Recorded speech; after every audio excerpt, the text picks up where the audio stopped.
All right, well, here we are again this Sunday night.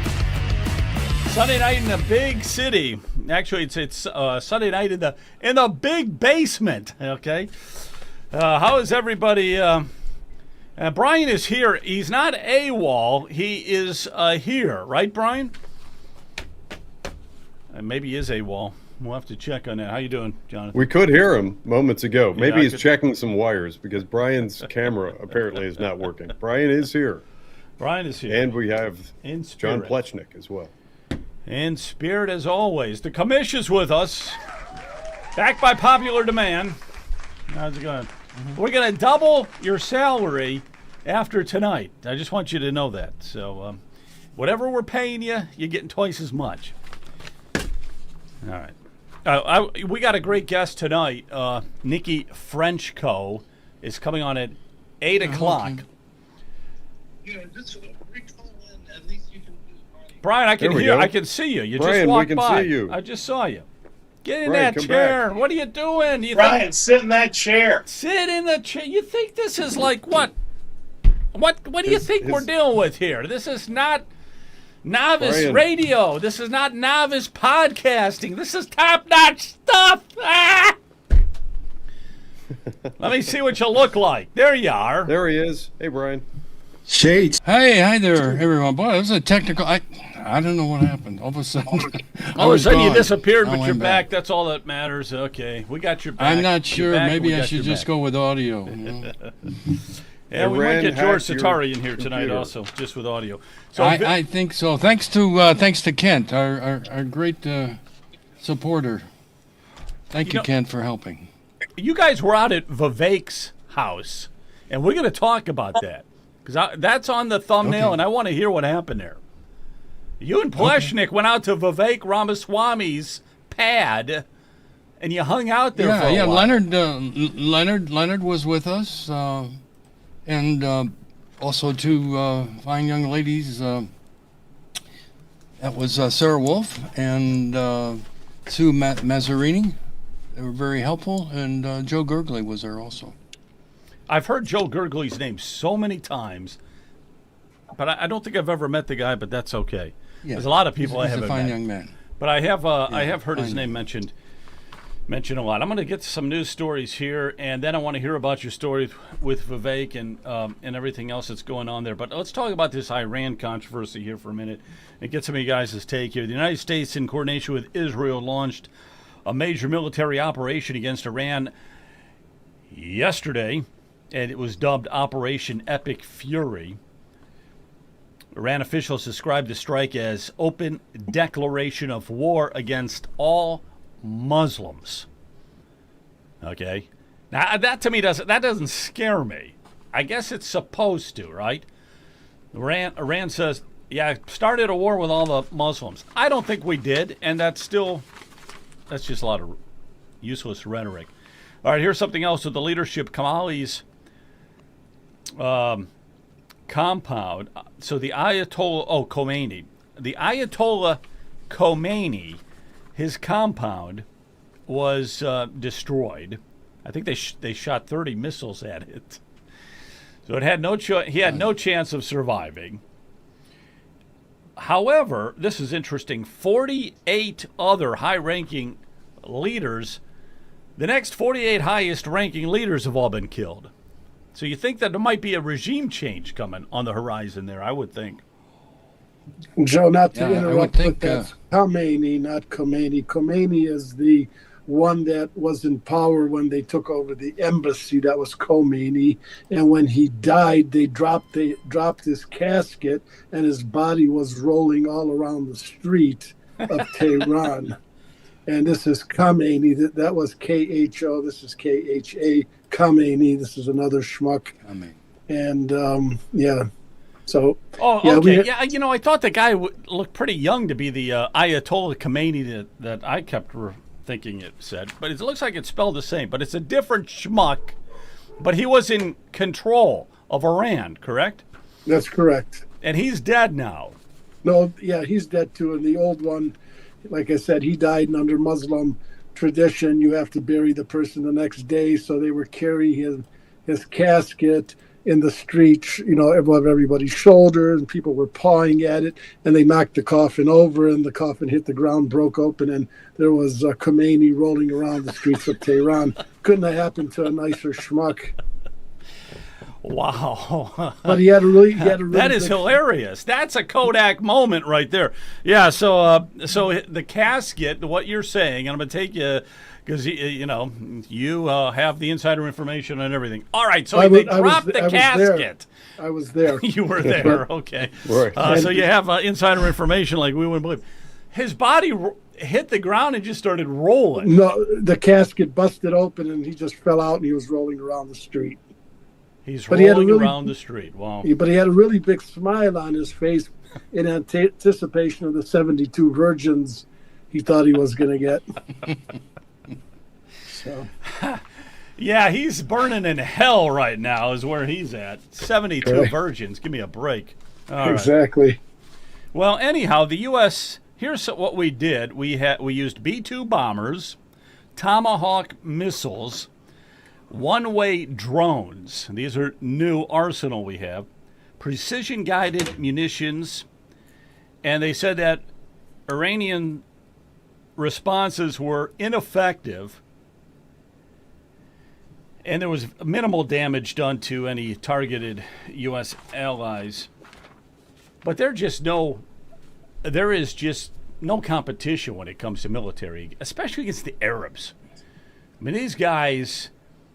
Well, they live in a desert. They're not going to have much of a military. Yeah, I wouldn't think. Yeah, but they're so I wonder backward. what North they're Korea's so backward. I wonder what North Korea is saying. I wonder if he's taking note of the actions of Donald Trump. Well, Trump gave them 6 ultimatums. There were 6 bullet points that Trump gave them. He said to the Khomeini, he said, if you don't want to be rolling around on the ground like your predecessor, you better do all 6 of these. And there was like, you're getting rid of all enriched uranium immediately, and you're shutting down every factory immediately. And they said, go jump in Lake Erie or wherever. We're going to go jump in the Pacific Ocean. We are not going to abide by any of those. And he said that like yesterday. He had to have said it yesterday because he's dead now. So it doesn't take long. Trump is a man of his word. So in Iran here, Fordow, am I saying that correct? You guys seem to know more than me. Fordow, so they had underground enrichment facility right there. And that has been described by U.S. as completely decimated. It's gone. However, there is one side note to this. Iran's 40 or more kilograms of 60% enriched uranium still exists. And 60% enriched uranium is powerful. I mean, I think you could do atomic bombs with that. The higher the enrichment, the worse the bomb. So you got to get up to like 90% to get to the nuclear level, or 99%, somewhere around that. So they have a bunch of atomic bombs they could still probably tie into if they wanted to. And it was reported that the program is not obliterated as claimed, but they could rebuild in a few years. This is another reason that we cannot allow the Democrats to ever take control. We allow that. All they need is a few more years, Iran, and they're going to have nuclear weapons. And we know that would happen under the Democrats. Absolutely happen. Don't know if anybody has a thought on that. I have some thoughts. My thought on Joe. I just have a question. We keep hearing about the Iran's nuclear program, but we thought that was it was stopped with that last bombing, precision bombing. Right, 2025. A couple months ago. Yeah. So I'm a little confused. So that maybe that wasn't then as complete as we were told then. Apparently not. Hey, put that back up, Kent. I want to remind everybody, if you want to chat, we really appreciate it. Tone Hunter, we appreciate it. Keep up the good work, guys. Thank you. We appreciate it. Really do appreciate you saying it. All right. Yeah, the 2025 bombings apparently were not as effective as we thought. So, and we don't know how effective these bombings are too. They hit the targets. They knock. You got to have a regime change, right? The top 49 guys are all gone. Yeah, but the regime change has got to come internally. It can't be United States saying, well, here are your new leaders. It's got to be the people of Iran, in my opinion, anyway. Yep. All right, Kamish, what do you think? If the top 49 guys all bit the dust, sounds like there's got to be a regime change. Well, there's obviously a regime change de facto just by virtue of taking out the supreme leader and his cabinet. But I think what we're seeing now in the United States is the contrast between Donald Trump, the Board of Peace and Peace Through Strength, and every other U.S. president in recent memory who's constantly putting boots on the ground for long-term occupations. Trump has been surgical, along with Secretary of War Pete Hegseth. He's been surgical, whether it's Colombia or it's Iran, goes in, takes out the target, deals with the leadership, and then pulls out. It's surgery rather than long-term expensive occupations. And God bless Donald Trump. There's a reason why Iranians are celebrating in the streets. He's giving them a chance at freedom without committing the United States to a long, bloody war. That's strength through peace. Yeah, thank God for that. Thank God for that. And not another long, bloody war. And you don't need to. With all the military might that we have. All right, there was a shooting here that took place this morning. We'll just talk about this for a minute, and then we're going to get onto some of the local stuff. But mass shooting this morning outside of Buford's Backyard Beer Garden, a popular bar and nightclub located on West 6th Street in downtown Austin, Texas. The incident unfolded just before 2 a.m., and it's by the University of Texas campus. So you got the younger actually people right there. Ties in nicely with what I was going to. One thing I want to point out. So there are, piggybacking on that, there are at least two, a reported possible third, have died in that attack, and there are up to 14 who were wounded. But one thing I want to point out in the context of the strikes against Iran, I want to make people in our audience aware of something called the Clarion Project. That is a website, Clarion with a C, Clarion Project. I've gotten to know the owners and some of the people that founded that organization a long time ago. And going back to, I want to say around 2016, 2017, at least 10 years ago, they were tracking some terrorist cells within the United States that were training for terror attacks inside U.S. soil. That has gotten monumentally worse inside the U.S. over the Biden years with the open borders. We have around 20 million who have flooded into the country, many of them unvetted. There are some people within our intelligence agency who are tracking, they say, at least 1,000 people inside the United States who are sleeper cell terrorists. That is something that I think we need to be publicly aware of and acknowledge. Clarion Project does a great job of tracking that. They have a newsletter that comes in your mailbox. You can go there and sign up. The owner, the founder of that actually is a personal friend of mine. They work nationally. They could very well be the largest private intelligence agency in the world, maybe next to John Birch Society. But Clarion Project, you should go and check it out. And I suspect, unfortunately, incidents like we're seeing in Austin, Texas, are going to be the next wave of attack within the U.S. We know we have a lot of people here illegally who plan us harm, and we should be on the lookout. Yeah, I agree with you 100% on that. So I'll just read through this a little bit more, and we'll go on to something else. But you're right. I mean, that's what they're accusing this guy of is, well, let me just finish up here real quick. It says the suspect driving a large SUV circled the block multiple times, firing his pistol out the window at people on Buford's patio and front bar. He then exited the vehicle, and he continued on foot armed with an assault rifle, shooting at passerbyers as he walked on 6th Street. Officers arrived quickly and they killed him at the scene. Now, this guy is being identified as 53-year-old Nadja Diajni, or something like that.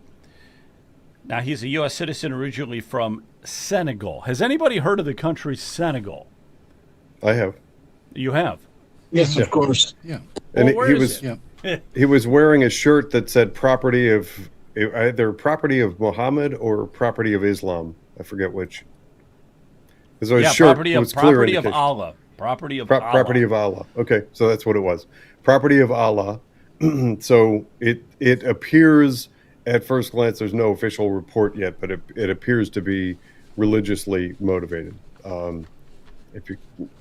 So that is really unfortunate. And if we're right about this, then this, I think, doesn't bode well for the prospect of future similar attacks.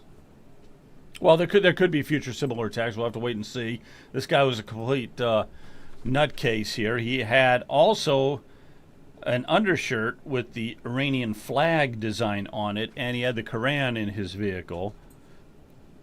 So there's a lot of red flags there. So maybe he's retaliating for what took place. So he's just going to go out and shoot random people, all right? But he was incarcerated, or he broke the law multiple times. I was reading, I forget how many times, but a lot. And of course, they for some reason or another, some of these people from these other countries, they never like officially get thrown in jail. They just always get a slap on the wrist and they're back out there. He was like one of those guys. But where is Senegal or whatever it's called? Where is that? Is that in Africa, or where is that located? Anybody know? You said you knew, so I'm gonna hold you to it. Oh, I think that's guess isn't we that could off the Google coast of North Africa? Senegal. I'm just curious. I'm assuming it's near the Arab areas and stuff like That's that. next to Ivory Coast, I believe. Okay. Oh, so southern. On the Atlantic side of the Africa. Oh no, But- it's actually So it is No. a country within Africa, Right, on the African continent. Okay. right. For some reason, I was thinking, I'm looking at it now. So it's no, it's North Africa. I was right. It's North Africa. It's not far from, what do we have surrounding it? Mali, Algeria, Morocco, Mauritania, Guinea, Sierra Leone. So it's hanging out in that area. Got you. it's in that area, and it is one of the countries on the continent of Africa. I'm going to go over to X here, guys, for a few quick stories here. So we're still talking about the SAVE Act. Yeah. Joe, before we go on to that, let's not forget about or brush the terrorists shooting up the barbecue place in Texas. People need to remember the story of Luby's Steakhouse or Luby's Breakfast Place in Texas. That was 40 years ago. And back then they didn't have, I believe, concealed carry or open carry. So some guy came into Luby's Breakfast Place or Steak Place and he shot up the place. And everybody was lamenting the fact that all their guns were in the car because they were not allowed to carry it into either a restaurant because they had a liquor license. My suggestion is, such as yesterday we had McFan. People go to McFan or any meeting, they should also conceal carry or open carry. Afterwards, we go to lunch across the street. People should always be carrying because you never know when an incident like this is going to strike. So be prepared. At least have a revolver with 5 or 6 shots, semi-automatic pistol, whatever, because we just don't know when these knuckleheads, these terrorists, these degenerates can strike. And it doesn't necessarily have to be an Islamicist terrorist. It could just be a robber. It could be a disgruntled employee. It could just be your standard American nut. So I urge people to carry all the time. Right. No, you're right. We got to start carrying it all the time. I always forget to carry. I got a little 380, which I love because you can conceal it so easy, and I got to start remembering to carry it because I always leave. Yeah, it in the car. I don't own any guns because they scare me. But Oh, you know, okay. yeah. Right. Okay.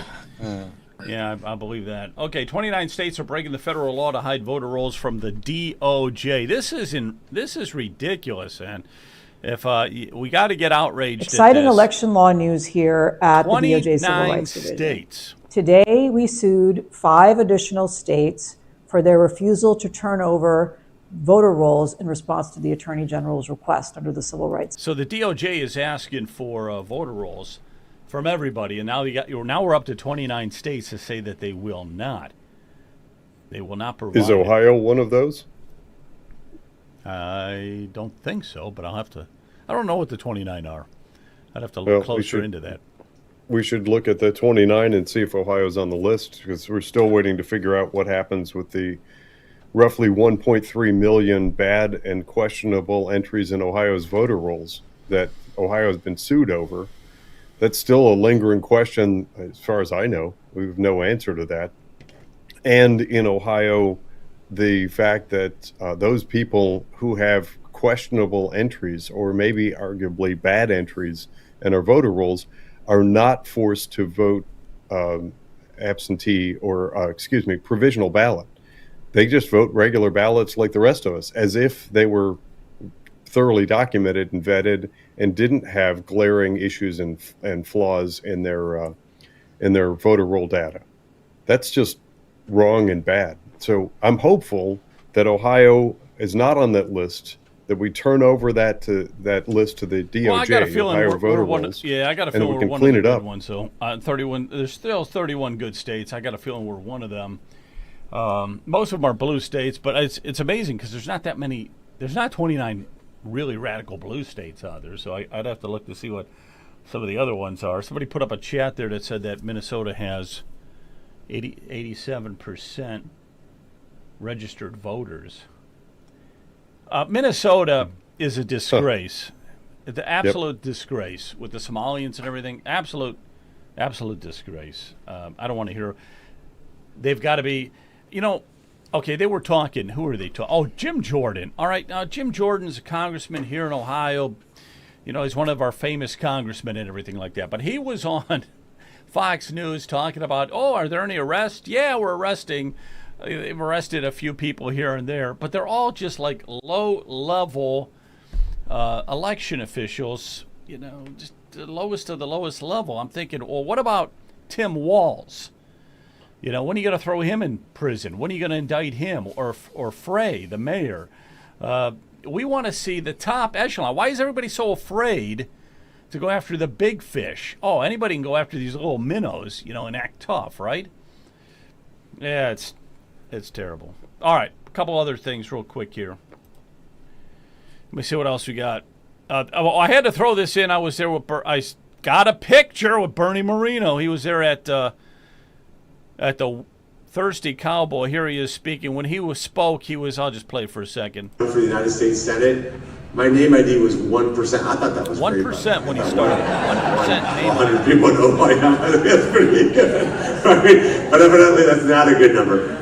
But I beat Sherrod Brown because of all of you. He beat Sherrod Brown because of us. Here's an interesting thing. Jay Edwards was speaking. Your local citizens could petition and put on the ballot to allow people to choose. Real quick, he's talking about data centers.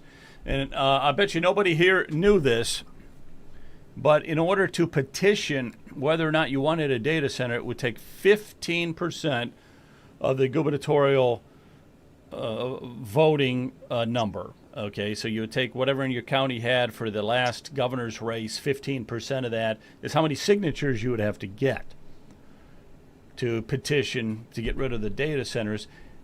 They just, in the bill, that last budget bill, they upped it to 40%. Oh, good grief. Yeah, up to 40%. Of course So they making did. it virtually impossible for us to try to stop any data centers. Amazing, huh? But I'll just play this for a second. Whether they wanted a data center or not. Those petitions required 15% of signatures in the last governor's election to be able to put that on the ballot. It was a way for you to tell your local officials, hey, we're taking matters into our own hands. In the last budget, you probably didn't even know this, they raised that number from 15% to almost 40%. There you go. Taking those rights. 40%. And here's something else you guys might like. Brian, you might like this. About abolishing property taxes. He wants to right do it. now. It isn't $24 billion we have to make up. Number one, there's cuts that can be made that we're spending billions of dollars on right now. If we had somebody with the guts and gumption to go after some of this fraud that's taken place in Springfield and in Medina and really all over, or not Medina, but Springfield and in South Columbus or all over the state, who knows how much money we could save Talking where about, maybe we can come up with that Ohio. $24 billion. Or maybe we can come up with $10 billion of the $24 billion. But no one is willing to take those things on. No one talks about it. Those problems hit the news and they're popular for the day, and then they go away and they quit talking about it. That's not me. That's not where I come from. The best way to lower property taxes is for the state to fully fund their schools. And let's face it, the schools need to take a little bit of a haircut. There's no reason. Thank you very much. Sales tax would It isn't go $24 up to billion 17, we have to 18, make. 19%. 20% sales tax in the state of Ohio on products that you buy. So it would just be absolutely devastating. Abolish primary residential property tax only. Our homes are not businesses for profit. All right, let's get into some of the property tax stuff, if you guys don't mind. Brian and John, you went and visited Vivek's house.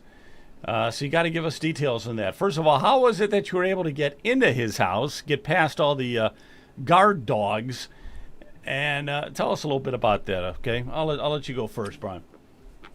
Sure. There were 6 of us that were there, and we have to thank Sarah Wolf, a patriot out of Hamilton County, for getting us the invite to go to Mr. Ramaswamy's house, and we did. It was Leonard Gilbert, John Plechnik, Sarah Wolf, Sue Mazzarini, and Joe Gurgley, were there. And we have to thank Vivek. He is a very gracious, cordial host, and he welcomed us into his home. And for that, we are very grateful. We did get a chance. We were there an hour and a half. And what he wanted to know was he talking to the group that really is in charge of the whole movement? And we assured him, yes, he is. Leonard's name and my name are on the actual initiative petition. Leonard and I were the ones that started the movement. We are a coalition of grassroots groups throughout the state of Ohio. There is one group that does an absolutely fantastic job of collecting signatures. That's the Committee for Property Tax Reform, lady by the name of Beth Blackmeyer, and also Keith Davies. Keith is also on the committee. We invited him to be on the committee. But the decision makers are the Axe Ohio Tax or the Committee for Property Tax Reform. We are the ones that are making the decisions for the group as we move forward. So when we told Vivek that, he was fine, and he wanted to move forward with that. So we cleared that controversy up. We told him how we got started, why we think there was a problem, and basically we were telling him that our representative democracy, our legislators at the State House, they really have no time for the average citizen. They are not concerned about the average citizen. They would not meet with us to talk about any sort of amendments or changes to the property tax. And I've come to the realization, I mentioned this to Commissioner Plechnik the other day, and it's they do not fear the average citizen at all. We are really non-factors for the Matt Huffman's and really in the Rob McCauley's and the Jerry Serenos, of the world. If a senior can't afford the property taxes, they should sell their home and move into an apartment. That's pretty cold, but that's the mindset of our legislators. And the gentleman that mentioned about cutting expenses, that's right out of the playbook of Commissioner Plechnik, where he says we're not going to replace dollar for dollar. We are going to cut spending first and foremost. I can tell you that Vivek was not on board completely with the abolishing of the property taxes. He made no absolute decision. He said that he would think of. I ended the meeting with would you sign the petition? And he said, well, give me a week or two to think about it. So I'm assuming that he's going to be talking to his Lieutenant Governor, Rob McCauley, and I looked up Rob McCauley's position on the abolishing of property taxes, and that is he is not interested at all in abolishing property taxes. Maybe they'll do some reform, maybe just that's a definite maybe. So that's not good enough, for me. So what I have done is I reached out, through the social media, and I told the people that these people don't fear us. They're not going to do anything until we drop 1 million signatures right in their collective laps. And that's my new goal now, is to get a million signatures. Whether it's in 2026 or 2027 or what, we're still going for November 2026. But we're going to tell these legislators that we want to save freedom and liberty, not only for this generation, but for future generations. I told Vivek, I said, well, I asked him a question, what is Ohio first in? They're not first in anything. And I said, we do not have leadership in the state of Ohio.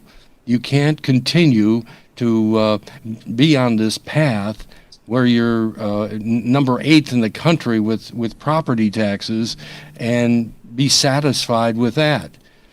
But it appears that our whole Republican leadership, they've just been quite satisfied to appease the.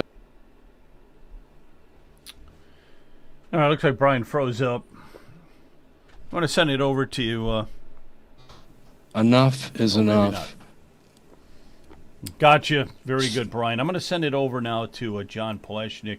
John, you were also there at Vivek's house, and so give us some inside information on it, okay? Hello. Commissioner John Plechnik reporting for duty. So, first of all, thanks to Brian for extending the invite to join him in visiting Vivek Ramaswamy at his home.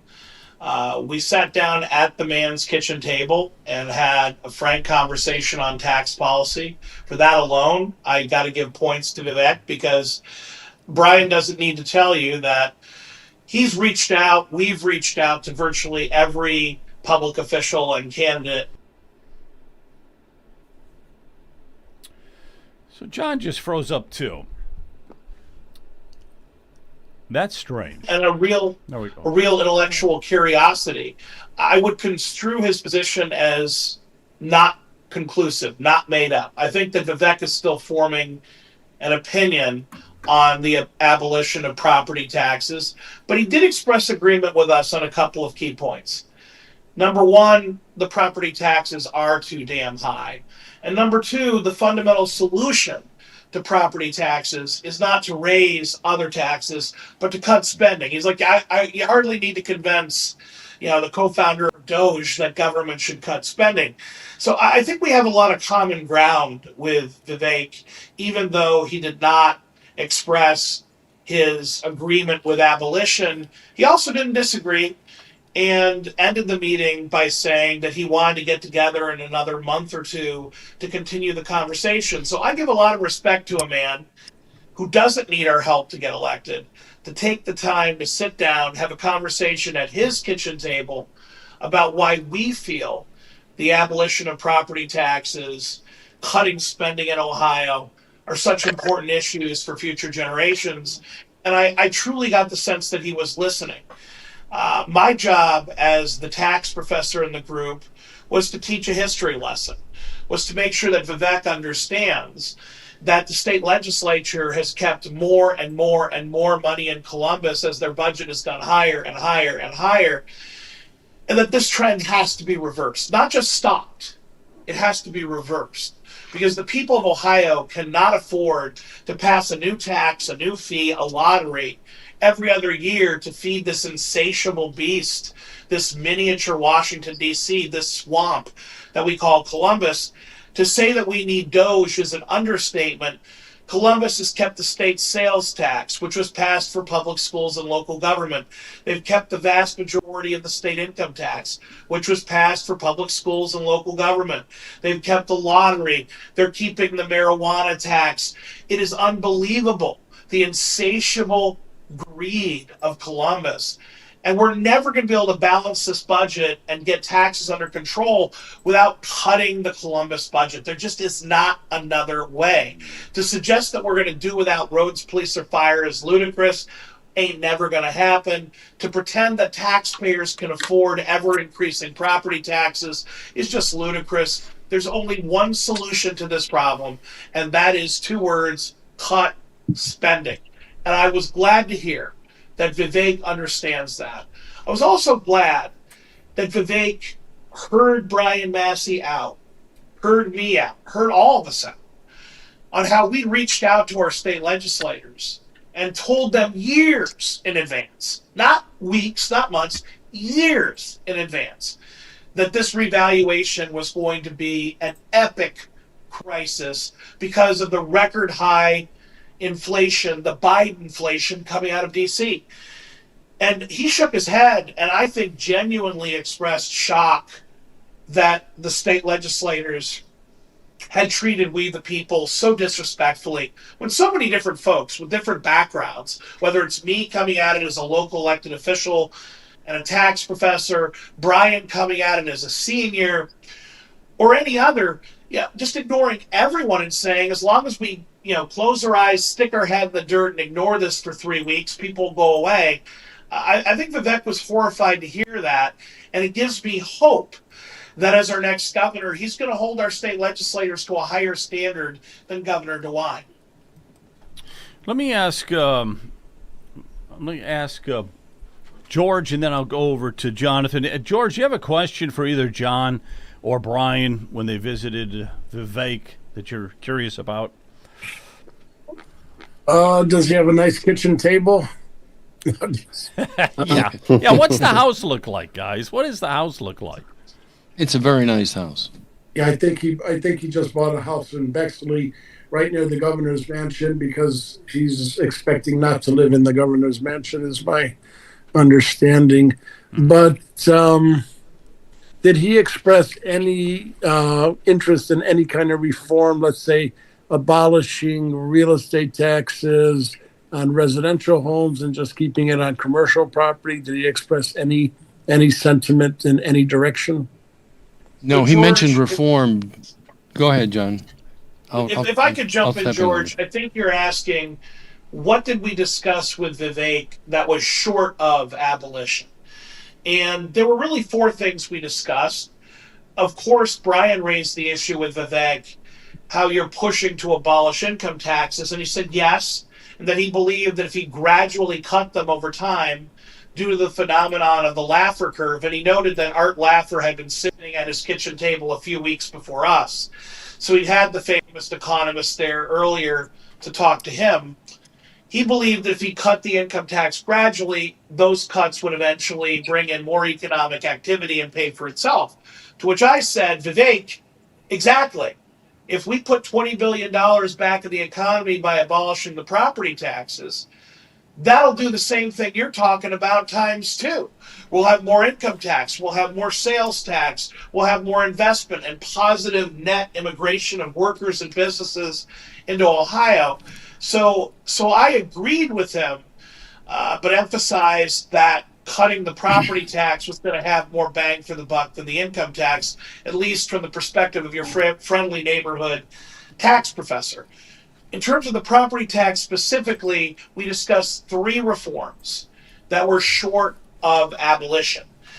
Brian himself raised Lake County Auditor Chris Galloway's proposal, which others have made, but I think it's been closest in its association with Auditor Galloway, of taking all of the school taxes out of property taxes and instead having the state pay for them through other means, which would accord to about a 60 to 70% property tax cut. So short of abolition, taking school taxes off the bill. And Vivek listened to that, I think basically expressed that's almost as heavy a lift as abolishing property taxes, but he appreciated that sentiment. So we didn't get a lot of feedback there. We also talked to Vivek about how the movement started, and Brian mentioned that his initial slogan was SOS, Save Our Seniors. And very much independently of each other, Brian went to state reps and senators, and I published an op-ed in the Columbus Dispatch, over which I followed up with state reps and senators about a proposal for 100% exemption for seniors from property taxes, which has since been costed out as about a $3 billion annual expense if we were to exempt seniors, those 65 and over, out of property tax. And Vivek admitted that less than 3% of the budget, it was peanuts. He's like, that is very doable. And to some extent, it seemed like he was shocked that the state legislature hadn't more seriously considered 100% property tax exemption for seniors. He didn't commit to it, but just reading his response, he indicated that it was a relatively small ask in the grand scheme of the Ohio budget, and was kind of shocked that there wasn't more examination given to the issue. Finally, we talked about my proposal to have a Prop 13-like valuation system. I agree with Brian. Ohio shouldn't be in the business of valuing homes, and I'd prefer to have no property taxes. But it's insane that we have staffs of, hundreds of people across Ohio. We're spending millions upon millions of dollars across the 88 counties to revalue your home every 3 years. If all we did was say property tax value equals sales price like California, that would not only prevent any inflationary increases, put a hard ceiling, sales price is property tax value, period, freeze it there. It would also allow us to fire all these government bureaucrats that create nothing, do nothing, but raise our taxes by revaluing our homes. It's an absolutely useless skill, adds no value.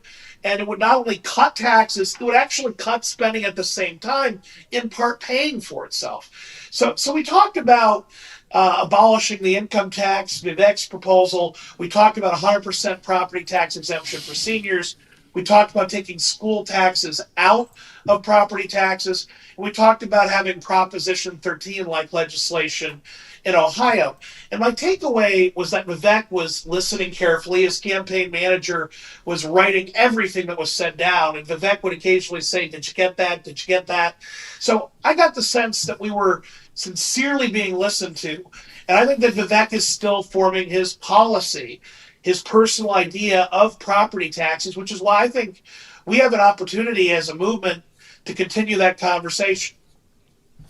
All right, hang on a second here. This very, very good, and I'm going to give Brian a chance here to talk in just a second. Very good, John. Thank you very much. Now, I happen to be driving. This is right along the same lines here. And all right, we got to take a look at this. I was driving along to show you a massive property tax increase, and this is in Brunswick. And this video really doesn't do justice, but I'm going to show you. Now, you can begin to see the school there behind us. All right? I don't know, I can't make it any bigger, but you can begin to see it back there. And it is a monstrosity. You can see all of it there. It is just so huge, guys. It boggles my imagination. Here's more of it. I'm cruising like 40 miles an hour here. All right, and then you can see way in the back, building upon building upon building. So this is a monster. That's for Joe. That's for the dwindling government school enrollment. Don't you know? This is a monster for the poor people. Well, they will be poor now in Brunswick, Ohio. Jonathan, do you have a question for either of those two? All right, let's so tell you what. Direct it to Brian. Well, I've got some comments here Sure, that go I'm ahead. going to interject, and these are timely and these relate to the subject at hand. There's a great article out from City Journal that relates to a survey that was done. There was a recent report surveyed 23,000 parents across 50 states about education, among other questions. They were asked to estimate how much money is spent per student in their state on education. Of the New York respondents, 40% said that they weren't sure, and 29% believed that the amount was less than $5,000. This is brainwashing at play. So when we're looking at property taxes in Ohio, which are typically around 60% of your property taxes go toward your local school district, it's important to know that most people have no clue. Now, let's pause my comments that I've been making about Lake County and Lake County's more than $505 million that they spent recently on school districts in Lake County, and let's skim on over to Montgomery County, Ohio. In Montgomery County, Ohio, I did the same thing and looked up the same numbers. They on their most recent combined budget for the county school districts, that's all districts within the county, they spent $1.276 billion. $1.2 billion. And what are they getting in return? One school district reports spending $38,419 per student. Another is $42,814 per student per year. Now, what are they getting in return? For anybody who's curious about the educational output and academic proficiency that might result from all the billions of dollars that Ohio is pumping into education, of the school districts in Montgomery County, one is reporting a 17.6% proficiency, another is 18.9% proficiency, and a third is 19.4% proficiency. There's our money. So you're talking about how could we possibly come up with $20 million, 20% reduction in our expenses as a state. I think all you need to do is look at our failed education system, stop building those monstrosities that Joe is pointing out, and we're there. Yeah, I mean, heck, you could just go back to the pre-COVID Ohio budget of around $67 billion, and that represents $30 billion less or more than $30 billion than the current budget. So there is all kinds of money to be trimmed, and anybody who's saying we need to replace dollar for dollar is barking up the wrong tree. With places like Montgomery County, Ohio, spending $1.2 billion on proficiency levels in the teens, and places like Joe is pointing out building these Taj Mahal monstrosities, we're spending money incorrectly. No, absolutely. All right, so what's your thoughts again, Brian? Anything else? Again, I want to make sure that our listeners understand it's not a revenue generation problem. It is a spending problem, but it is also the state legislators, as Commissioner Plechik mentioned, are holding onto the money. They are starving the local communities by not increasing the local government fund distribution, the revenue distribution that they're taking in. Kasich in 2011, cut it in half. So anytime there's an increase in the revenue, the overall revenue taken in by the state, they are not sharing that with the local communities. We are spending more on libraries than we are for the local government funds. So what that means is that the local communities, in order to maintain their police, fire, and roads and bridges, have to go after either income or the property taxes. But as everyone is saying, there's still, 2/3 of the property taxes are for schools, and so why would we continue to pay this kind of money? It's just unsustainable, and we're not getting good results. We're getting crazy results, horrible results, and if you didn't send your kids to the public school, then you have to double dip. You have to pay these enormous property taxes, and then you got to pay the private school tuition on top of that. And then you're paying it forever. That's another gripe I have. You're paying it forever. And the third gripe I have is I was listening to some of that meeting that you guys went to in Lake County there, and it was I was going to upload some video, but it was pretty dry, especially the first guy. He was an auditor. I believe he was an auditor. And that was Chuck Walder. He's talking about the 20 mil floor, and then he's talking about how you calculate property taxes, and then all the other variances within it. And it's like, shut the heck up already, smack you around a few times. The bottom line is it's too expensive, and we got to do something about it. I don't want to hear about how you go about calculating it. I couldn't care less. It needs to be simplified so that everybody can understand it. Privatize the schools. I agree with that. And I would say privatize the libraries too. When I'm looking at some of these libraries, they're Taj Mahals, and unfortunately, libraries are going to be not quite as important as they used to be. And I keep asking, well, why am I paying for a library if I don't use it? Or is that the warmth of collectivism I should be embracing? Yeah, I don't visit libraries. No human can calculate property taxes in Ohio. That is absolutely true. The only way I figure it out is I ask AI, and I can see the computer starting to, the smoke coming out of the smoke computer. coming out of the computer, right? Yeah. Yeah, AI is like, don't ask me that again, please. Anything but that. It's so ridiculous. Okay, it's so ridiculous, and the system. As I was, somebody emailed me, and they were very upset, and they wanted to know if we get rid of the property taxes, what the heck are we going to do? And I gave them my spiel. But here's my spiel in a nutshell.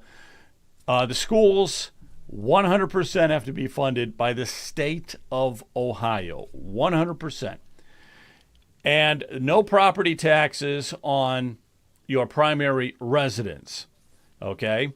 And then all the other property taxes collected could pay for your fire, your police, and whatever else, your libraries, or you just doge everything, or you privatize it. I really don't care. But you're doging it and you're getting rid of a lot of it. Now that's, I think, makes a lot of sense. If the legislators don't put something like that forward, then we're just going to nuke the system. And somebody was asking if you got enough signatures for November, but it was short of 1 million. Are you going to put it on in November or wait? That's a great question. It really is, because one thing I've learned about watching Trump operate is leverage. Very, very important. I would say that our goal is 15%, which is about 620,000. If we're fortunate enough to get to the 620, we would probably submit that whole thing. But what the politicians are saying, well, Brian, if you stop it as of January 1st, 2027, how are we going to operate? So again, we're not anarchists. We're not trying to destroy the state of Ohio, but we are trying to save freedom and liberty for our people. And the legislators could have avoided all of this if they would have listened to us to save our seniors. But now that's no longer on the table, so we're going to have to just eliminate it all, and they're going to have to figure it out, and they're going to have to cut the spending and use the money that they're giving to special interests and give it back to the local governments as they should. Okay, coming up here real quick, and let me just do a promo here because we've got Nikki Frenchko on deck. I don't see her in the Zoom room yet, but I know she's on deck. But I want to give Kent a second to talk about Ohio political news, if you would, Kent. Yep. Thanks, Joe. Just want to let everybody know we have a nice audience tonight in all the different platforms. We appreciate everybody popping on. Also, make sure to go to our website, Ohio Political News. You can go and get some merchandise. You can also go up to the support us and click on that to support us. I've been noticing we're getting some nice donations there. We had a nice donation last week. In the morning, Joe does pop on doing the morning updates throughout as he can, and we had a nice anonymous donation. We really appreciate that. If you can support us in any way, it does cost money to do this. Everybody that is, especially if you're in Facebook, you can click down in the comments. There's a star icon, and you can send us stars. You can also go over to Rumble, and you can do a Rumble rant on the $sign. You can do a gift, and you can also join us in the locals, where we will be starting to do some premium content, but it's only $5 a month. It's almost a coffee a month. If you can support us, we really appreciate that. If you want to send more, that's great, but it's just a coffee a month. It's not much more than that. So please do that. If you can, we appreciate that. Also, I know Brian and Joe are going to be live streaming. If you know of any events or anything that's going on in your area that we can maybe get to, please let us know in Facebook or on the email with Joe at ohiopoliticalnews.com. Send it and let us know, because we want to get out there. We want to be kind of the right side broadcasting for Ohio. So we have the technology to do it. And if you want to grow with us, we are growing. It's looking at the numbers, and X has been popping, Rumble, Facebook, all of them are popping, YouTube. If you want to grow with us, be a sponsor on the podcast. We will be doing more morning shows. I know Joe's doing as much as he can, but the more we can do, and I always forget to mention, we do have a 24/7 feed. So if you've missed this podcast, you can go on to our website. We're on Rumble and watch the 24/7 feed. So you can do that too. So please support us any way you can. Thanks. All right. Thanks a lot. Thank you, Kent. Okay. I just wanted to say, if you get one of these mugs here, the coffee tastes better with one of those mugs. So, Joe. All right, go ahead. I've got to run, but there's one last comment that I want to share before I do. We've heard time and time again from Governor DeWine and the state legislators that it's irresponsible, it's dangerous to support the abolition of property taxes without a plan for paying for it. But I've always said we've been asking the wrong question, and I really want to double down on that.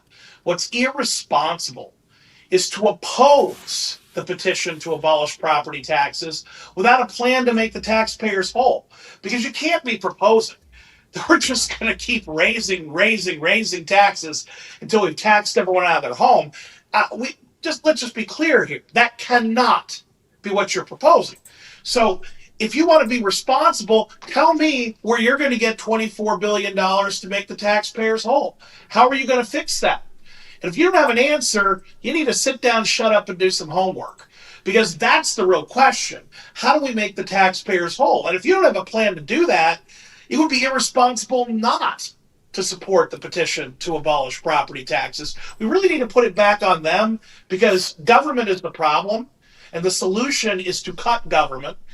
So accepting this nonsense that individual taxpayers are supposed to come up with the biennial budget for Ohio and not the chair of finance for the state senate or the governor, that's just silly, right?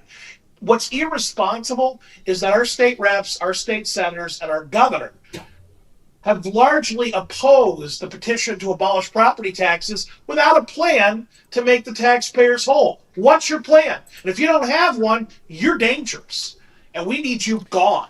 Yeah, they don't have a plan. I do want to say one thing. I got this off my phone here, and we'll get with Nikki Frenchko here in a second. But this is from State Representative Mark Heiner. And he says that I have introduced a resolution that would abolish property taxes on owner-occupied homes. So he has introduced a resolution along the same means as Florida. And he's in District 98. Now, whether it goes anywhere or not is another story, but I guarantee you, if Brian and others and John and others hadn't been pushing this whole thing to abolish property taxes, they wouldn't be thinking about anything. It's only because we're talking about nuking the system that they're finally saying, hey, what if this actually happens? Maybe we should try working with these guys. Maybe we should come up with something.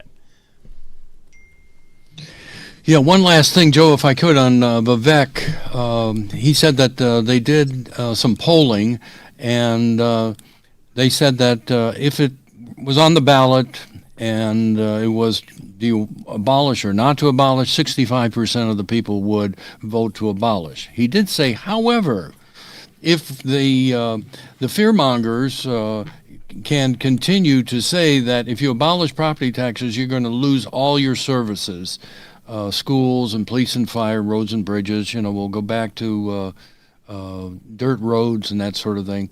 If that is believed by the people, then of course it will not pass, which is basically what happened, I believe it was in North Dakota, where they did get it on the ballot and people voted against it because the fearmongers like our inept Governor DeWine keeps pushing it. Then you've got the Rob McCaulays and the Matt Huffmans and Jerry Serino, all the socialists in the state. They'll start their fear mongering, and they'll scare the people that everything is going to go by the wayside. Yeah, one last thought here, George. You're still out there, right? Now, that's been a concern for you also, right? About the backlash that would be coming, right? Right. Well, in my book, it's a two-step process. It's getting it on the ballot, and then, as Ludwig von Mises, an economics said in his book, then came the reaction. Right. It's a two-step process. They're going to drop $200 to $300 million, and the example I use is during World War II, Hitler had everything humming, the vehicles, the planes, the ammunition, the soldiers, the food. They kicked butt going out to the Russian front. They beat the Poles. They beat the Belarusians. They beat the Ukrainians. They got to the gates of Moscow. Winter set in. They had no food, no ammunition, no blankets, no gas, no trucks. They froze to death. The Russians knew how to fight in that environment. So that's my bad example. We're going to have the same thing. This is a two-step process. The conservatives generally either don't have money or don't like to contribute money, and they're going to, my guess is the establishment, the deep state, the swamp, the teachers unions, all the other unions will come up with $200 to $300 million, and they'll have a campaign that will make all of us look like amateurs, number one, and the most evil people in the whole world. It's the children, and no snow plowing, and the roads are going to crumble, blah, blah, blah. So I'm just saying it's a two-step process. Maybe we should wait till November of 2027 and also concurrently start raising money. Yeah, I could, and that is a debate for another time. But we gotta go where the French go. The French go. The French go with Frenchko. How are you tonight? I'm good. Thank you so much for having me. And I am very happy that we have this effort to axe the tax. It's been long overdue, and the state government has had decades to address the school funding issue. It's a tactic. They just kick the can down the road, and they do nothing to right-size government. And I agree with Commissioner Plechnik. It's time for them to scale back government, stop spending, cut the size of the state government, and give more power and authority back to the local governments. The Yeah, townships are suffering, and so are the counties. So the other thing too that we're not considering, George, I don't think you're considering this, is the effect that we are having on other states. There are a lot of states that are following Ohio and are interested, and they're starting to get the courage to go to their legislature now and say, we want to abolish the property taxes. So I think we just got to wait and see where it goes. And the longer we get the word out, remember, it's all about voting.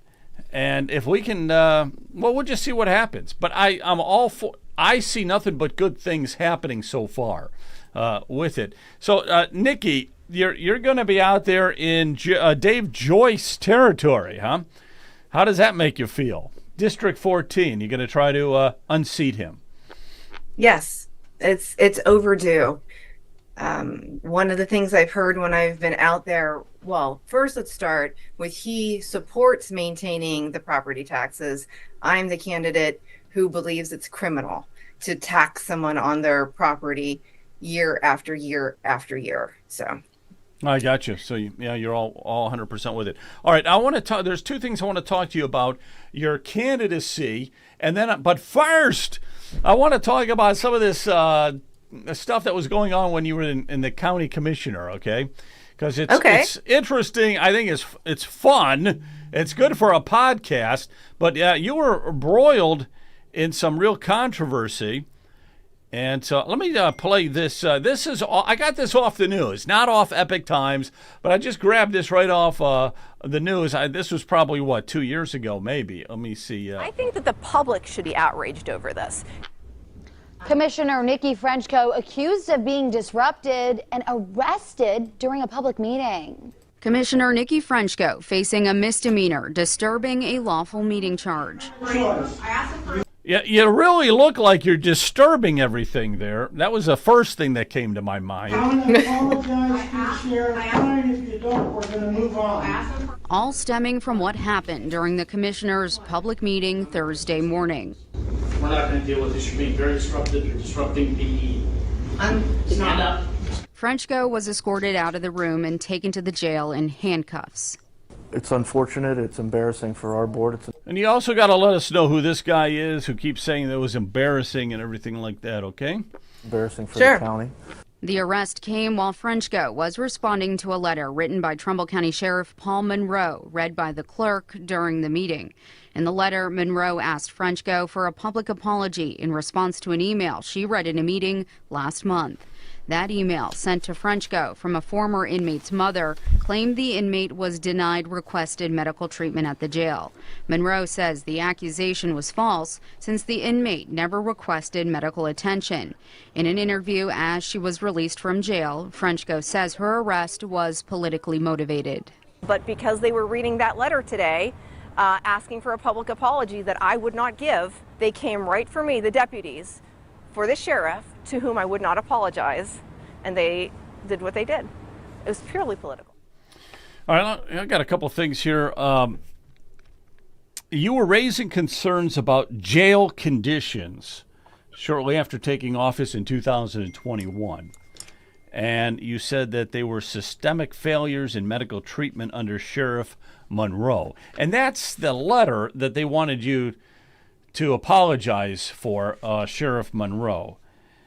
And the mother of an inmate, Robert Parkhurst, alleging severe medical neglect. So you had criticisms, not only the way that Parkhurst was treated, right, but you also, there was a dozen lawsuits since 2000 that were filed against physician Dr. Philip Malvasi. Malvasi. Right. All right. And his staff. Now, I just want to read a few of these. And then I'm going to let you talk. Can I want to preface this for you. Oh, yeah, go ahead. I was the first Republican and the first woman elected in Trumbull County in over, I don't know, since the mid-'80s. I was the only Republican in the county as an elected official, and I was working with all Democrats, and they were doing things just plainly wrong. They were awarding no bid contracts. They had employees of the county who were actually submitting them on behalf of the vendor. These things were not appropriate. They were incorrect. And I was concerned because it was $500,000 every year, and there was no oversight to ensure that the services were being delivered, and the jail was being cited. So then it creates liability for the county because people were dying there, and it's just poor government management. No, I got you. You. So it sounds like you were somebody who was like stepping out and actually trying to, do something in county government. And I wish we still had the commish with us, because the commish had to bail on us. But that's, you don't find that much. In county government, it's all get along, go along, which sounds like your members, who you said were all Democrats, right? Right. We're all going along, get along, and don't you dare, look into anything. But here's a couple of examples. Now, you were specifically doing the Parkhurst. So the mother of Robert Parkhurst said that there was alleged severe medical neglect on him. And I'm not sure he didn't die. Did he die? Or, no, he suffered lasting vision impairment. Okay, right? Yes, he had some severe problems, and they wouldn't take him and give him services, and I had a responsibility. I'd like to talk more about how I started there, to just kind of show how it escalated. Sure, go ahead. I know. Okay, so and by the way, I'm not here to. I'm on your side. Okay. But I thought that the whole story was very interesting in that you have to go against this big system. The only one. And you're the only one doing it. And you had the guts to do it. Right. Which is what I'm trying to get across here. Yeah. So I started, I worked very hard. I beat the Democrat Party chairman. A little bit about me. I have a master's degree in public administration. I've worked in consulting for communities, 9 different communities. I enjoy the nuts and bolts of efficient government administration. I'm a bit of a nerd when it comes to that. And so when I arrived, and the first thing I saw was that they had no proper procurement practices. The auditor would pick up the phone and call the commissioners. They were violating sunshine laws. And I just believe in doing everything transparently, efficiently. It's how I've been trained. So it upset the apple cart, and half of it was ineptitude on their part, and half of it was a bit of corruption. When you've been there so long that you just do what Turn you a blind eye want to to everything. do. Turn a blind eye to everything. Well, let me just give everybody a little more perspective on a few of these items here. So there was an Alfonso Askew in 2020. Oh, that was terrible. He was booked for, he was booked in November 6th, but he was suffering from severe abdominal pain, vomiting blood, breathing issues. He died from shock. And a wrongful death lawsuit was filed. All these lawsuits were filed. Here's another one. In 2022, Mark Reese, he was arrested in December of 2021. He had some heart problems and diabetes. That's the one. They weren't giving him any medication, apparently.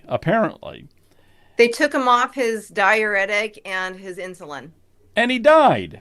Right. He died of a heart attack in prison. Another one, Kurt Platzer, was incarcerated for DUI. And he ended up dying from a blunt trauma, whatever the hell that is, I don't know. Anyhow, there's over a dozen lawsuits, and that's just the ones with the lawsuits that were filed. That's not including the other shenanigans maybe going on. Right. Okay, so go ahead with your story. And my name is with a K-O, just letting you know. Oh, not C-O. Yes. I am sorry, but Okay. I will fix that right now. Thank you. All right, I'm going to set this up for these guys that can ask you some questions, okay? And we can also piggyback into your run for Congress. Yes, and I'd like to let you know. So what I did was I brought it to the attention of the board. I brought it to because it's our responsibility. If we can't get the sheriff's department to do things correctly, we still, as the contracting authority, had to correct the process of bidding and have a little bit more oversight because it's a liability. They wanted a public apology. I wouldn't give a public apology. In fact, I doubled down on my original points, and they arrested me. It was a conspiracy. It was later dismissed because there was absolutely no evidence. That man that you were looking at was Mauro Cantalamessa. His brother's a law director in the city. It's a really entrenched community, and I fear nothing. So I'm the kind of person who, if I see something that needs corrected, it doesn't matter who it is. I view people as equal, and my voice is just as equal as someone else's. And that's the type of person I am, and I think that's the type of person that we need in Washington, D.C. also. Well, that's the kind of person we're hoping and praying that we find in Washington, D.C. I'm going to go around the horn here. Brian, you can ask her a question about that trial stuff or about her campaign, either one. I just first thank you so much, Nikki, for your involvement in local government. I did much the same thing here in Lake County, where I believe honesty, integrity, and transparency are keys to good governance. So kudos to you for stepping out. That takes a lot of bravery. Regarding Dave Joyce, I've never been a real Dave Joyce fan. What are some of the things that you would do differently than Dave Joyce? Well, one, let me start with the obvious one, because I was just endorsed by the Ohio Conservative PAC. I was prior military, the Army Reserves, and I'm also very pro-gun. One thing that he did do was he advanced the Safer Communities Act, which increased red flag laws, more gun control. I am of the opinion, and I am of the opinion that the federal government should not have a registry of any of our weapons, and that should also be transferred to the states. There's the reason for us to have our Second Amendment right is to protect against a tyrannical government. So it's unconstitutional, in my opinion and my understanding, for them to retain data as it relates to who has weapons. And I also believe that that particular section should only apply to American citizens. That's one thing. I'm also very pro medical freedom. I believe in extreme efficiency in government. When I was commissioner, there were a lot of complaints about me being too meticulous because I would want to make sure that we read everything before we voted on it, that we had more information. The fact that he just goes in and votes 55% of the time with the Democrats, that's problematic for me. Maybe he should run as a Democrat, because the majority of his finances are coming from the Center Forward Initiative, which is the reason why he's voting like a Democrat, because he's funded by that. So when it comes to the budget and the omnibus bills, rather than just passing them and moving forward, I'd be the person who says we need to break these down, vote on them individually, take the time to see what's in them, and do them as we should be doing.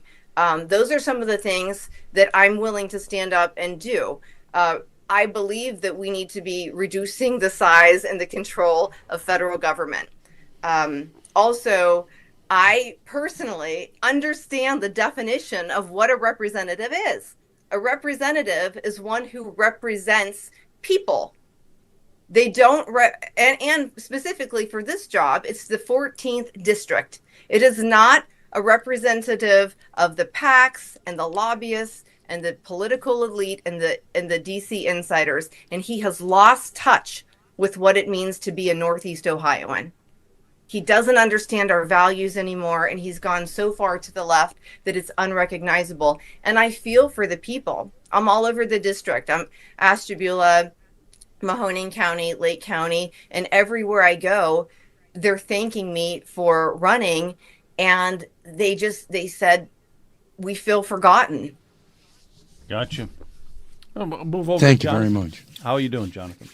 Yeah, great comments. Thanks for joining us, Nikki. I am going to make a comment on a text that was sent to me, and then I have a question for you. Somebody sent me a text from election polling results. According to this, on March 1st, there was an Ashtabula County Republican breakfast poll that places Nikki Frenchko. Yeah. Slip of the tongue there. Nikki with Frenchko, a K, by the way. With a K. With a K. I do see it with a K here. This is positive. Nikki Frenchko, I can barely read it. It's a screen capture at 25%. Coming out of the gate against a standing incumbent like Dave Joyce, Nikki Frenchko hitting 25%, I think, is spectacular. Nikki, kudos to you for coming out of the gate. You're coming out swinging, and you're doing some pretty cool stuff just getting started on your campaign. That's the comment that I wanted to make. And Nikki, I have a question for you. Just hypothetically speaking, if you were to venture into a county environment, of tying back to something that comment that I made earlier in the show, having to do with education, because I understand that you're strong on education. If, let's say, hypothetically, you were to venture into a county that was spending nearly $1.3 billion as a county on government-run schools, and some of those school districts were reporting over 38,000 per pupil. One was 42, almost 43,000 per pupil. And then you're getting reports that these districts were hitting 17, 18, and 19% proficiency. Would that be a red flag for you? The Department of Education is already a red flag for me. I believe, again, that it's too much control. Our government has been set up now as a multi-billion-dollar industry, and it's taken the control from the people. And I believe that the states know best how to spend money and what to do. And I think that eliminating that department and the oversight at the federal level is important. That's the feedback. I see the charter schools as helpful. More people are homeschooling. I like education choice. Yeah, beautiful. And kids clearly are the target right now. The left are targeting the kids. They have been for 75, 100 years, and we're only starting to catch up with that as a society. The dumbing down, and I have to say at this point, if you haven't arrived at the conclusion, listening audience, that it's intentional, then please pay closer attention. The overspending, the overtaxing, and the dumbing down, we see a degradation of educational curriculum, and it is egregious and awful. It ties in with property tax. I'm glad to hear that you were supportive of abolishing property taxes. I really like what I'm hearing from you, and I see the very beginning signs. And I want to put that in perspective for our listening audience. When you come out of an environment like Nikki is in, her name outside of her community is not nearly as well known as Dave Joyce. Dave Joyce has been sitting in office for, I've lost track of how many years. He has a massive advantage. And this early on, to see polls that place her at 25%, it tells me that I think she's within striking distance. And good for you. I hope that you continue a good run. To speak to that, this is an event with political insiders. It was the party's event. And a lot of people don't realize how we end up with our congressman and how he in particular got his job. Does everyone remember this? Oh, yeah, that's a good Dave point. Joyce, how he was elected? Right. Was he appointed, or did he have to? I don't know. I think it's important for people to know how that happened and to understand that that is what is going to happen next. That is why he's angry. These seats end up getting bought and paid for by the highest bidder. They're going to put someone else who's a mealy-mouthed, docile puppet. And I believe that, I'm hearing insiders say that next up is going to be Dolan. So that's what they do. And this is what happened with him. Steve LaTourette stepped down after the primary. And then the party bosses basically decide who's going to be next. And I think that that's unfair. When they do that strategically, they're taking away the right of the people to decide who the representative to Congress is. Nikki, somebody wanted to know a little bit about your military background. Do you want to just fill us in on that? And anything else? I really didn't do you a very good introduction. I apologize. So, well, anything you want to know about me? My background. I'm from Warren, Ohio. I've lived here my whole life. There were 7 years that I went back and forth between here and Lake County as well. I joined the Army Reserves. They had a delayed entry program, so I joined when I was a teenager. And my first drill was their first drill back. I joined a combat support hospital in North Canton, Ohio is where it was. They disbanded, and then I went over to another combat support hospital in Brooklyn, Ohio. And they disbanded. And then I ended up at a Corps Support Battalion over in Lordstown in a job where I wasn't MOS qualified because what they were doing, it was during the height of BRAC under Bill Clinton, and they just started closing all the bases, and I believe it's made our military extremely vulnerable. So that's what I did. I was a reservist, and I happened to be there not during wartime, but in between conflicts. So that's very I know good. people have asked me about that. I'm gonna send over to George. Okay. George, just a minute. But first, I got one other question here. That you were a county commissioner. You were elected in Trumbull County, and apparently it was all Democrats. I mean, how did you get that seat? Can you tell us? How'd you win that? I busted my ass. I'm a hard worker. That's the thing. I know David Joyce was upset that I filed because word was he doesn't like campaigning. He doesn't like talking to people. He doesn't enjoy that. I thrive on it. I love getting out there and meeting people and hearing what's important to people. That's what makes you able to represent your people, is when you connect with them.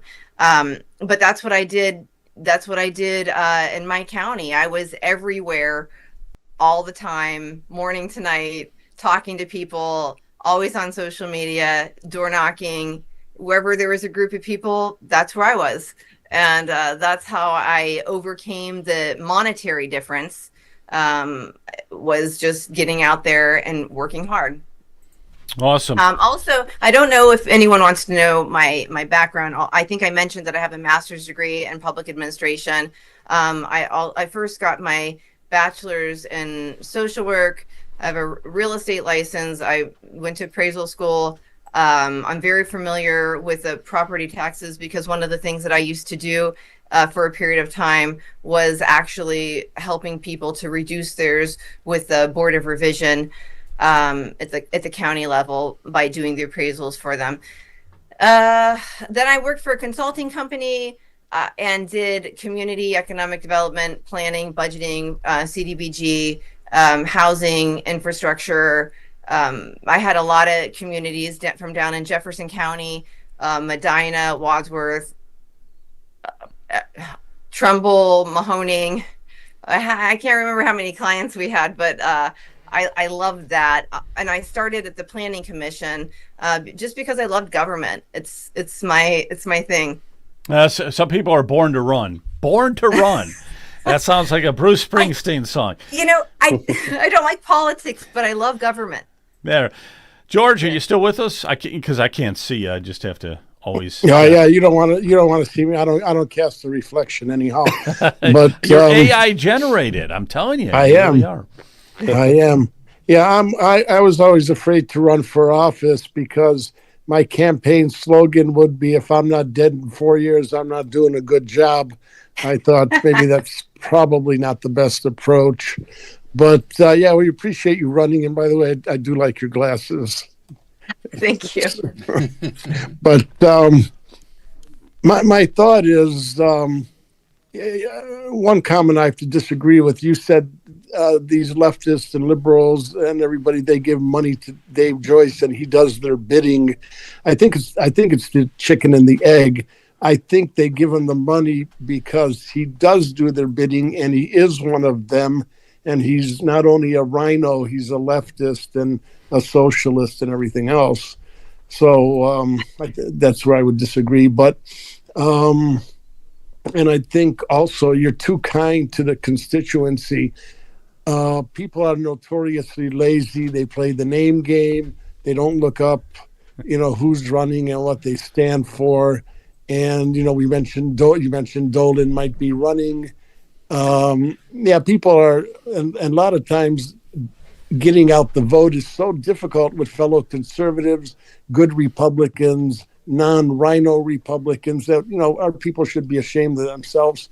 But having said all that, my question to you is, my big concern as a father and a grandfather is the approaching $40 trillion national debt.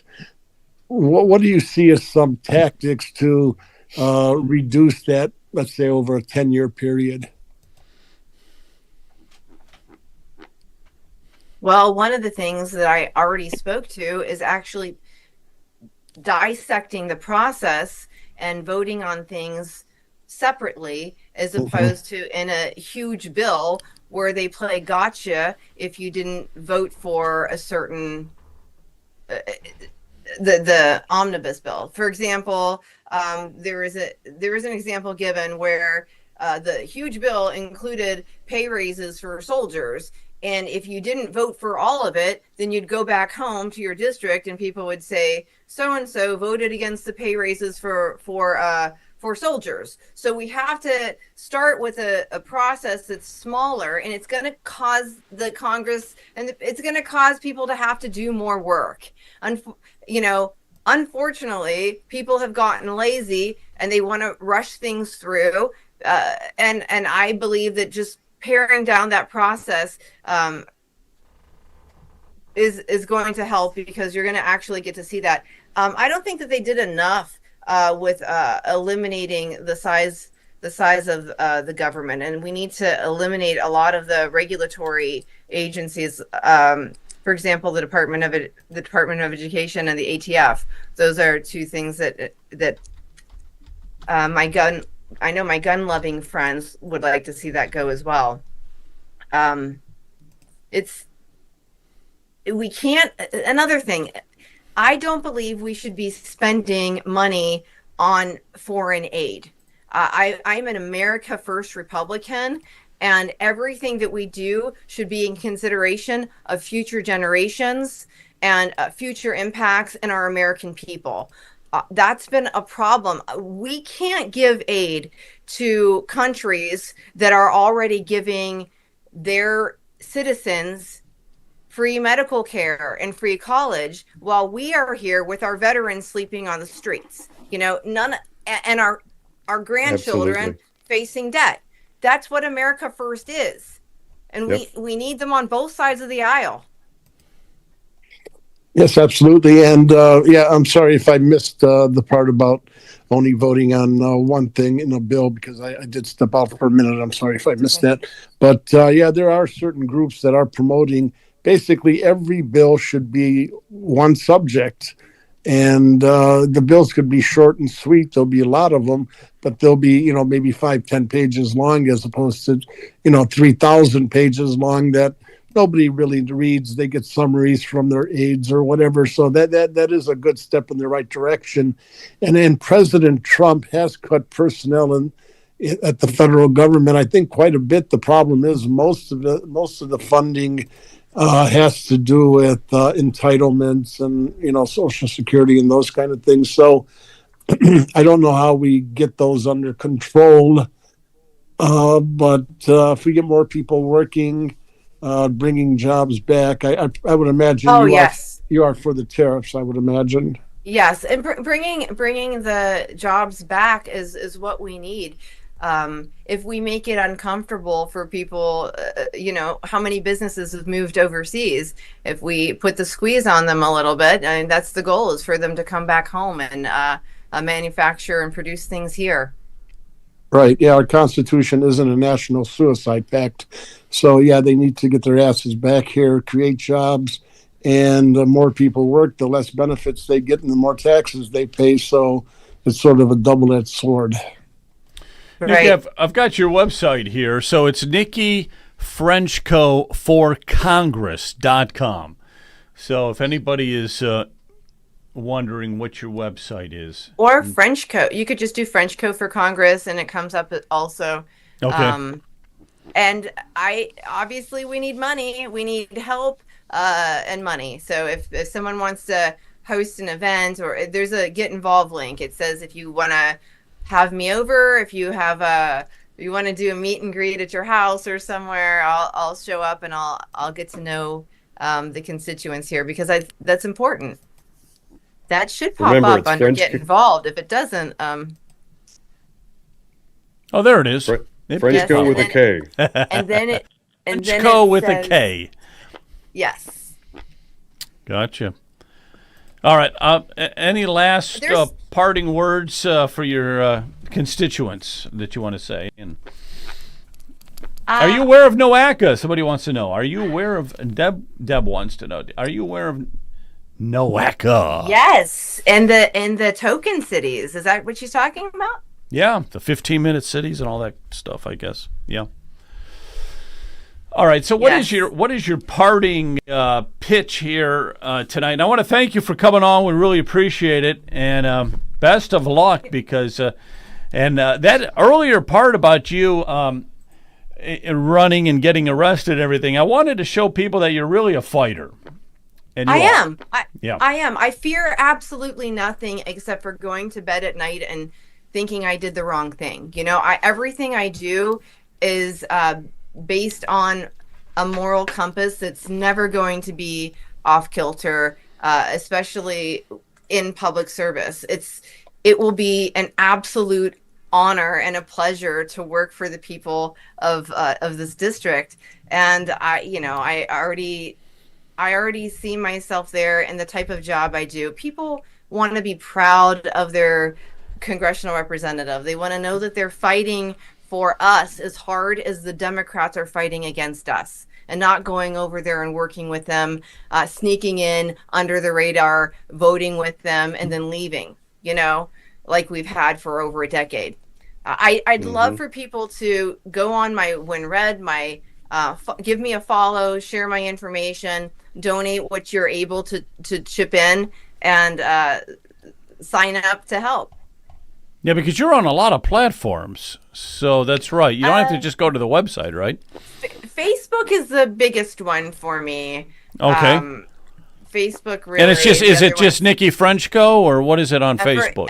Nikki Frenchko for Congress. And if you go on the top of my website, you can click onto them as well. There are links. Oh, yeah. Okay. So if I click on the Facebook here, you'll see all the places I've been over the last. Nikki Frenchko for Congress. Very good. Well, keep getting out. Keep making it happen. That's great. That is wonderful. We appreciate you joining us here tonight. I'm thankful that you had me. I really enjoy conversations more than speeches, and talking with people instead of to people. Yes, I'm pro-life. I saw the question pop up. All right. Well, thanks everybody for tuning in. Thank you guys. Brian, thank you. Jonathan, thank you. George, thank you again. You guys, and Nikki, thank you. And you guys take care. And we're gonna get out of here. I'll see you. Bye. Good night. Night, all.